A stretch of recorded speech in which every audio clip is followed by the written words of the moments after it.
জীৱনত ঘাত প্ৰতিঘাত বহুত থাকে। তাৰ মাজত জয় পৰাজয়, হাঁহি কান্দোনেই এই জীৱন। কেতিয়াবা এনেকুৱা হয় যে কোনো বিশেষ ব্যক্তি হওক বা চাকৰি কৰা লোকেই হওক, নেতাই হওক, পালি নেতাই হওক, সমাজত সদায় আগস্থান। কিন্তু আপুনি যি কৰ্ম কৰি গৈছে বা আপুনি জীৱন নিৰ্বাহ কৰিবলৈ যি কৰ্মই কৰক, কিন্তু আপোনাৰ হাতত ধন সম্পত্তি কম, গতিকে আপোনাক আগস্থানত কেতিয়াও নিদিয়ে। সেইটো কাৰণে হতাশ নহ'বা।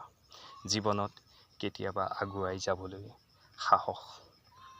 সাহসেৰে আগবাঢ়ি যাব লাগিব। আজি সমাজত চিনাকি দিয়া নালাগে, কিন্তু তাৰ বাবে জীৱনত যুদ্ধত জয় হোৱাহে আচল পৰিচয়।